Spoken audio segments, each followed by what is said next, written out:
It's not just projects, to get projects to build buildings. It's really about an idea, about the spirit of America, the spirit of New York. I was an immigrant.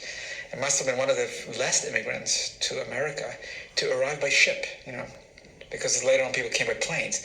And I came by ship through the Statue of Liberty as an immigrant with suitcases, by boat, looking at Manhattan.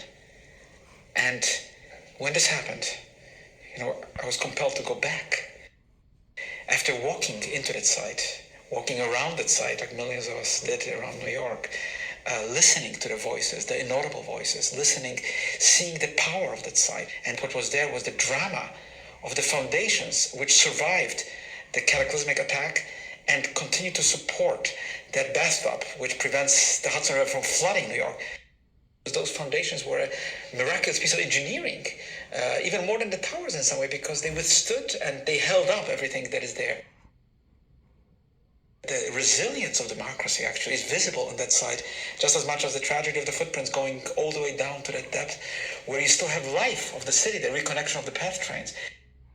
It's a mixed-use development. A great city like New York, it's not about this or that or that. It's how to fuse and unite commercial activities, daily living, traffic, movement across all the divides and to create a work of art. Actually, a city is the greatest work of art, and there is an opportunity here to create something really spectacular. From the station to the Icon building to the gravitas of Ground Zero to the interesting streets that unfold around you with interesting perspectives. And of course, there's no contradiction between commerce, culture, between traffic and meditation. It's how to do it in a sensitive way, how to create those civic spaces which work well with the private space of offices, and how to give people an imaginative and an inspiring environment.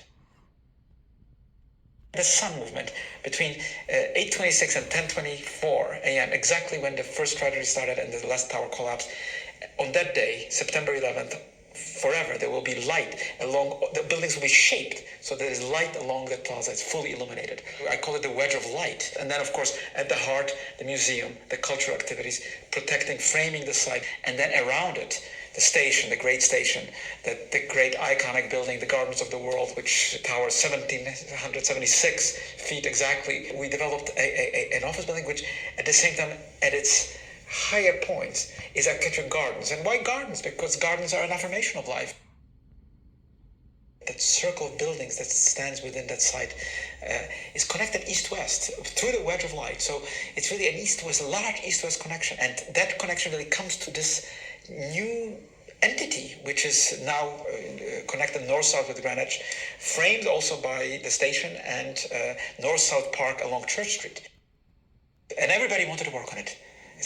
Young people from New York, from across the world, from all continents, everybody's passion, and it was a spiritual exercise.